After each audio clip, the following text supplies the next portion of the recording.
member states to support Ukraine bilaterally, I already have commitments for at least 20 billion for this year.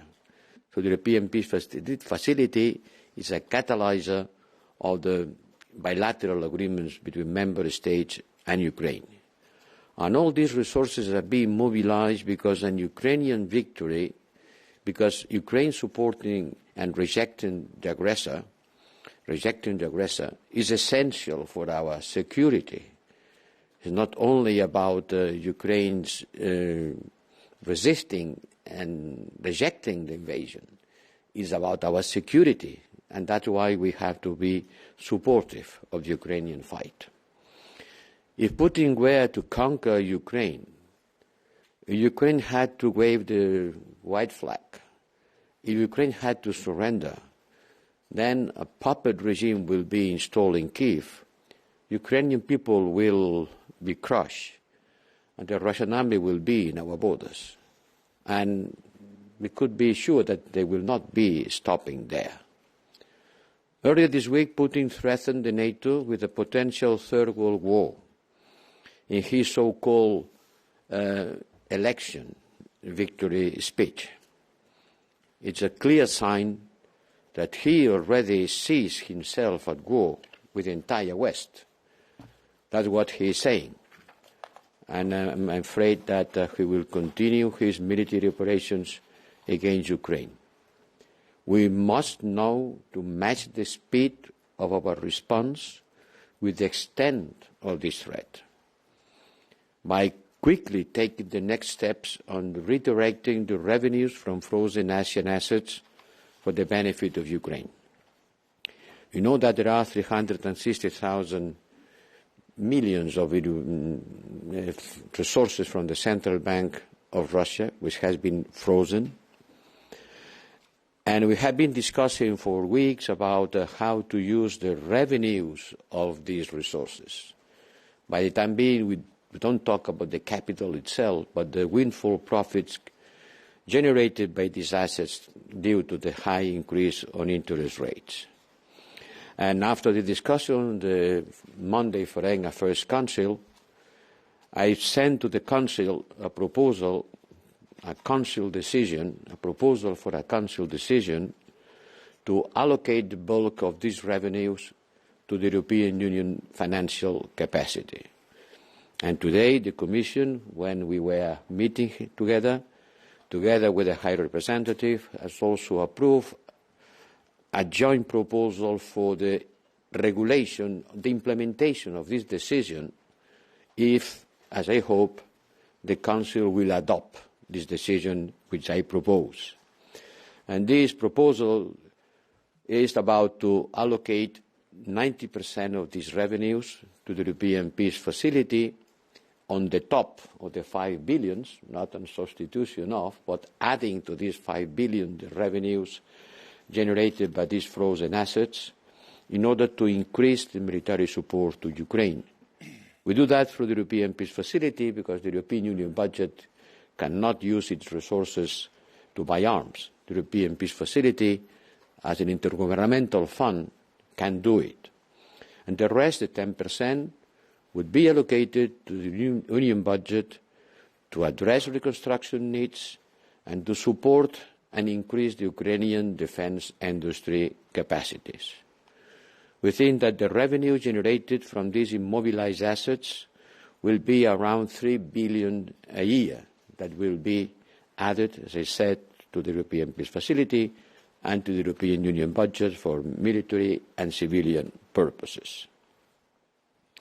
This proposal, this Council decision proposal, and this Council regulation from me and the Commission have already been sent to the Member States, my dear Prime Minister.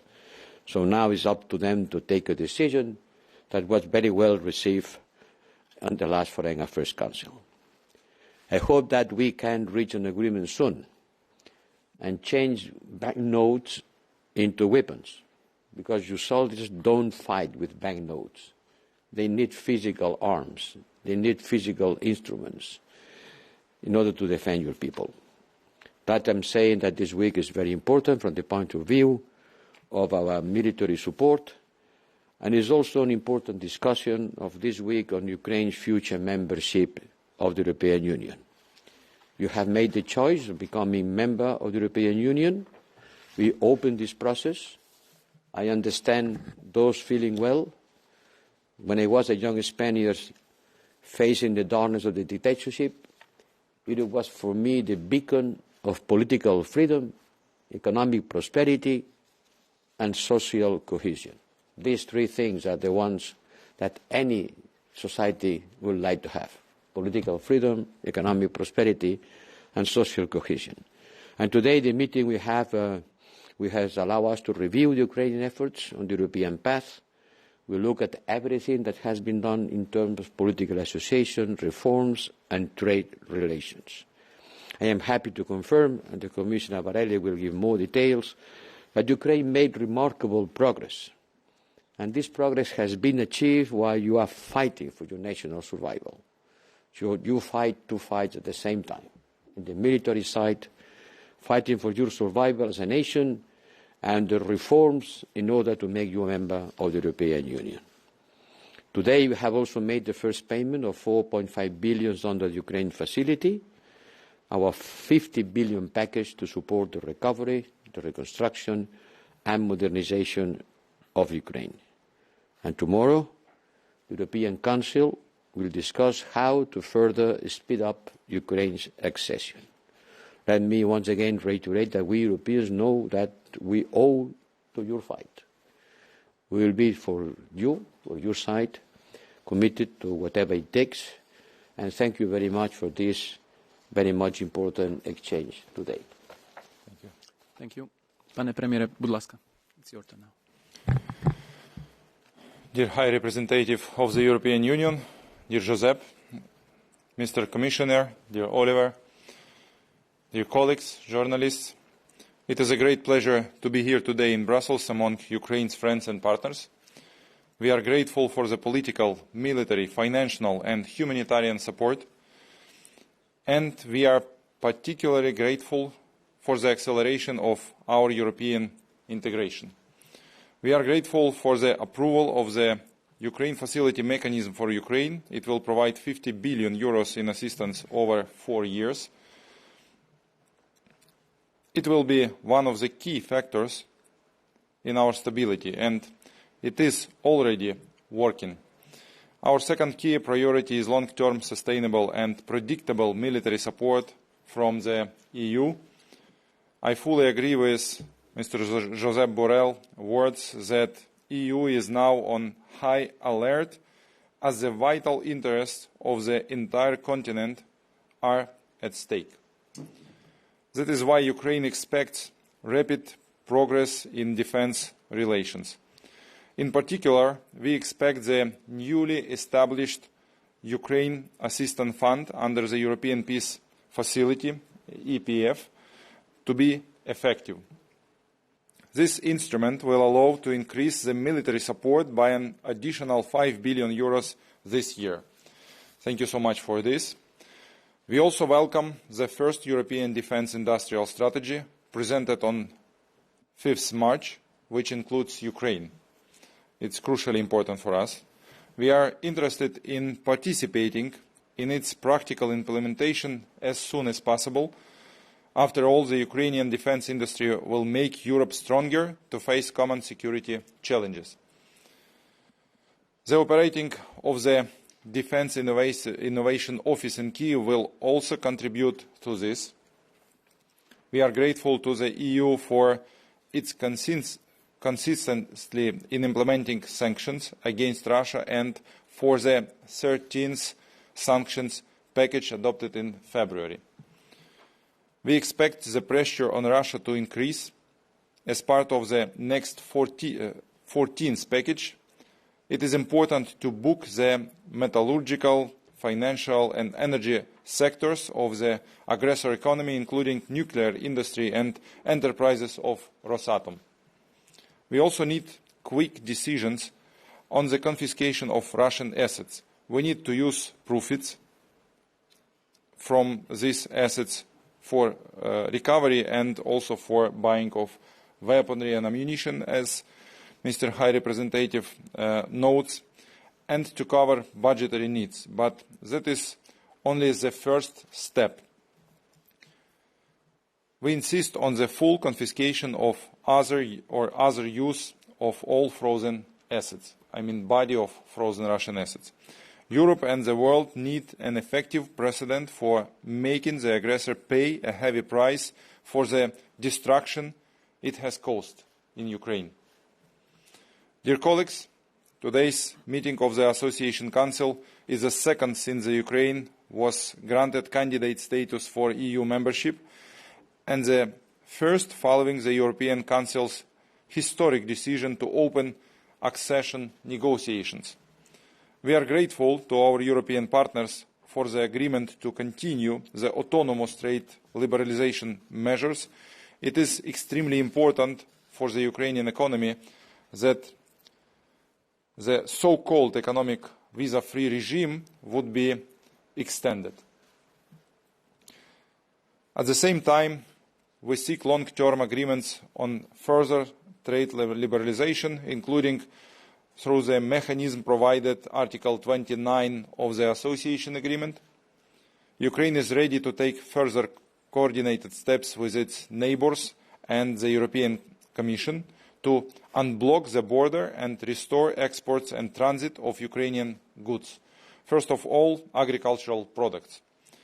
We are also working productively to bring the start of negotiations on the ACA agreement closer. This is the so-called industrial visa-free regime. This is a very important step in our strategic partnership. We look forward to further political support for EU-Ukraine relations in the area of critical raw materials and our participation in EU industrial alliances. Ladies and gentlemen, I would like to thank Josep Borrell, Oliver Varhey, all partners and friends for today's productive meeting of the EU-Ukraine Association Council. We have seen that there is no alternative to the path of EU accession and that it is irreversible. And this is a matter of the near future, not of distant prospects. We need each other today, tomorrow and always. Unity is our strength, our truth, our common values and our better future for generations to come. Thank you so much, dear High Representative, dear Commissioner. Thank you so much, dear colleagues, journalists. Thank you for your attention. Ďakujem, thank you. And Mr. Commissioner, now it's your turn. Thank you very much. I want to first of all welcome Prime Minister Šmihal. I start by saying that, of course, the European Commission continues to stand by Ukraine and the people of Ukraine in defending their country. Therefore, in this fight, as long as it takes, the Commission will continue to support with all our means the Ukrainian state to function and to run and perform the public services under this huge pressure of war, of aggression is causing. We're continuously in contact in many different fora with the Ukrainian counterparts. Today, in the Association Council, we conveyed our unwavering support to the Prime Minister and his team. And also, we took stock of the ongoing support Ukraine is receiving from us. When it comes to our financial support, we noted that since the start of the Russian aggression against Ukraine, the EU, the Member States and the European financial institutions have altogether made available 98 billion euros to Ukraine and to its people. This includes humanitarian, economic, military support and funding made available also to host Ukrainian refugees in Europe. This support also includes the first ever payment worth of 4.5 billion euros under the newly established Ukraine facility. This payment was quick and timely, as we have promised, and necessary. Therefore, we worked under huge time pressure, but we have delivered.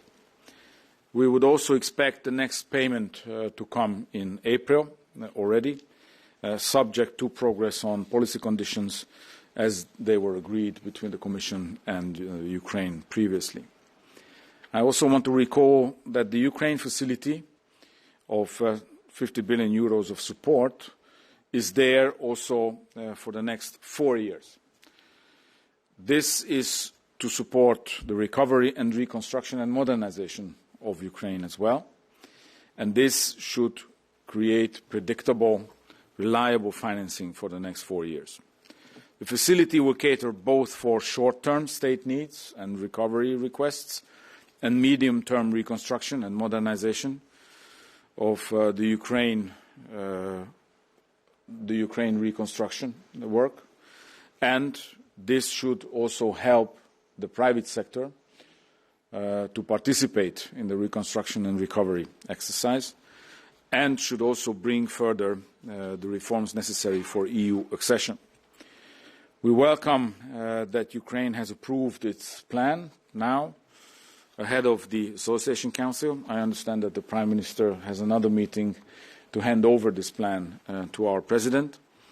This has been common efforts, working together with the administration in Kiev. And I think that this plan should be the main tool for the implementation of the Ukraine facility. And this plan should also be a comprehensive plan of the whole country for the internal reforms and investment priorities. And it should be also ready to be presented to the donors, the international partners, so that they can also come forward with their contributions. The Commission will now assess this plan and will make proposal for a Council implementing decision outlining the reforms and investments for the next 4 years. Once the Council approves this decision, we will start the disbursements on a quarterly basis, subject to qualitative and quantitative steps that have to be made by Ukraine. Now, this is the first EU-Ukraine Association Council since the European Council took the decision to open accession negotiations with Ukraine. We are pleased that this decision has contributed to maintaining a positive momentum in the country for advancing reforms, despite the ongoing war. It is important that Ukraine build on this positive momentum, as enlargement will remain a merit-based process. In particular, I want to emphasize the continued importance of the judicial and anti-corruption reforms. Today, we took note of the work on the 4 remaining reform steps that are necessary for the adoption of the negotiating framework, and on the basis of which the European Council took its decision to start the accession negotiations back in December. We recalled that the Commission will continue to monitor the implementation of all these steps, and this includes advancing the rights of persons belonging to national minorities, where we emphasize the need to closely engage with minorities and their kin states. We also encourage Ukraine to work hard towards completion of the other recommendations that we have made to each chapter back in our enlargement report of last year. And we will assess this as part of our regular reporting exercise on enlargement progress later on this year. We also record for the Ukrainian colleagues that the Commission has tabled the draft negotiating framework for discussions in the Council, which is now to be agreed by the Council once the internal deliberations have been successful. We also discussed the state of play of implementation of commitments under the Association Agreement, and we also underlined the importance of taking full advantage of the possibilities under the Deep and Comprehensive Free Trade Area. There is still potential that we have not used. There are very many promising areas, and we are already working in areas like the roaming area, the ACA, the Agreement on Conformity Assessment and Acceptance, as mentioned by the Prime Minister. but also we have touched upon the energy sector. So, in conclusion, I think it's safe to say that what we see is a stronger and more resilient Ukraine, despite all the efforts of the Russian aggressors. And it is also very clear that Ukraine will come closer and closer to the European Union. Thank you. Thank you. Now we take a few questions. First one, Dmitro. Takož maємо українські переклади, можна запитати українські, so we have Ukrainian translation as well, so if you want you can ask in Ukrainian.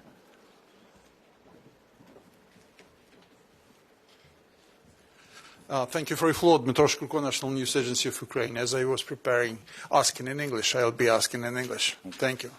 For High Representative, if I may, as we speak, there are two, at least, trans-border points blocked by Polish.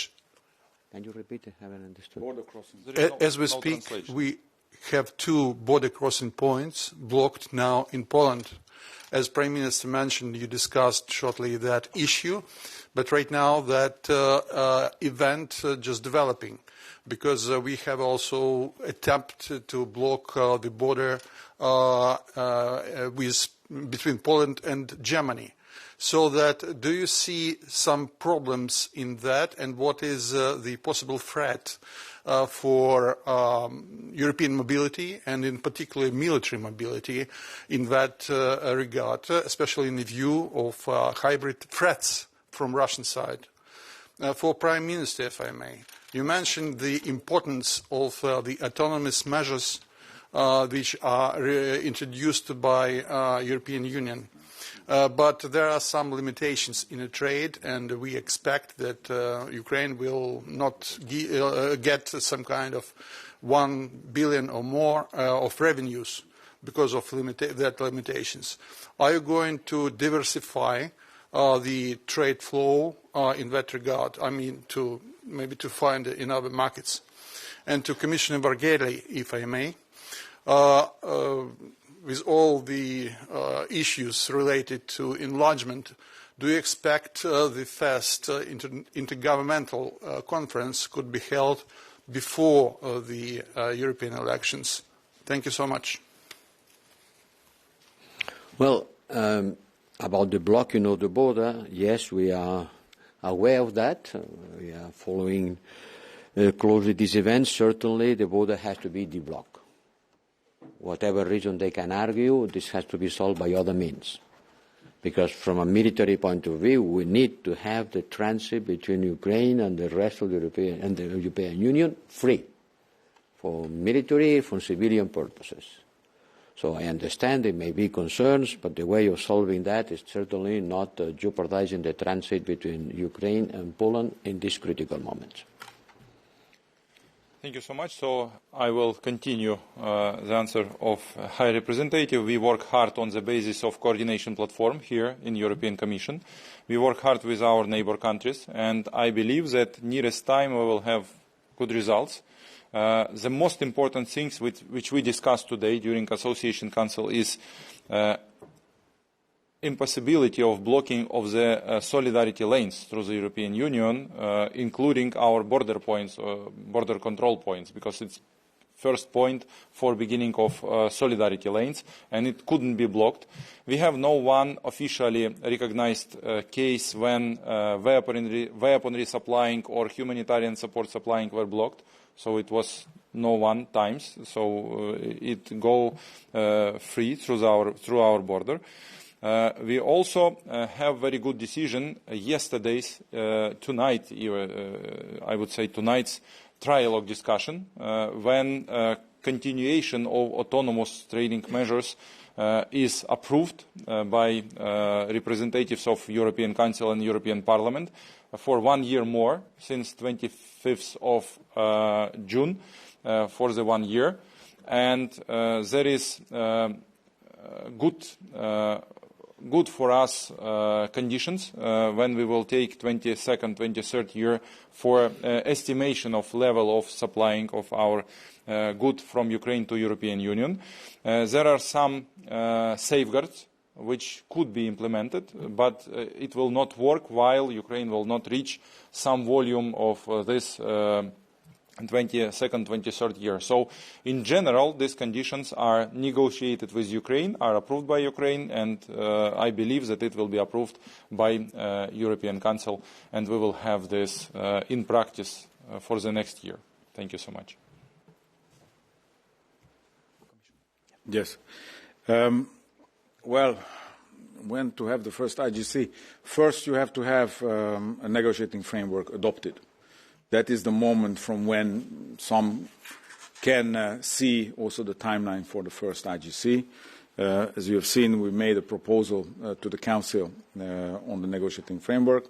Once the Council adopted, I think we can see when the first IGC will be convened by the Council. Thank you very much. And since Prime Minister has to go to the Commission, we have to leave it here. We had 3 questions already, so thank you very much for coming. Prime Minister has to leave. High President. I know. Okay, so let's take one question quickly. Philippe, vous pouvez en français, mais très rapidement, s'il vous plaît. Thank you, Philippe Renier, Journal Le Soir. So, a quick question. It seems that the Commission has some ideas in order to conduct the enlargement process with Ukraine. Would you please elaborate a bit on this?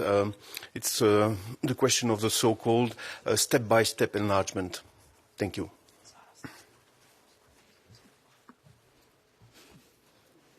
Well, the college meeting is ongoing as we speak, and the proposal is discussed there. So I suggest you address this question at the midday to the colleagues who are going to debrief the press. If what you are pointing at is the gradual integration, this is nothing new. This is, I already quoted, we're doing the roaming, we're doing the ACA with Ukraine, we're doing the same under the growth plan with the Western Balkans. This Commission has put this very early on with the introduction of the new methodology, enlargement methodology, the possibility of integrating the candidate countries early on into the single market in areas where they are ready and able to apply the rules that we are doing.